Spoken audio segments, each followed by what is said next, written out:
Looking to share your Instagram story on your WhatsApp status? It's easy and I'll show you how. Since there's no direct share to WhatsApp option, you'll need to download the story first and then upload it to your WhatsApp. In this video, I'll walk you through the process step by step on your Android phone. So let's get started. Method 1. Share it manually. Open Instagram, tap your story to post it, and open your posted story. Tap the three dots in the bottom right corner, select Save Photo or Video. This saves the story to your gallery. Right after that, open WhatsApp, swipe to right. Then tap on My Status to add your new status. Tap the camera icon, then tap on the photo icon.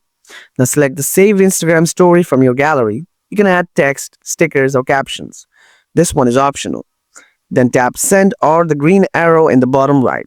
Now the Instagram story will be posted as a WhatsApp status. Method 2. Direct Share.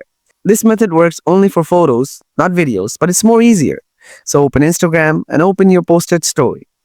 Tap the three dots in the bottom right corner, then tap Share. Select WhatsApp from the available options. After this, tap My Status. Then tap Send or the green arrow in the bottom right.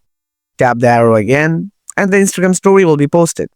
And that's how you can easily share an Instagram story as a WhatsApp status on your Android phone. I hope this video was helpful. Don't forget to like and subscribe for more useful tips and tricks.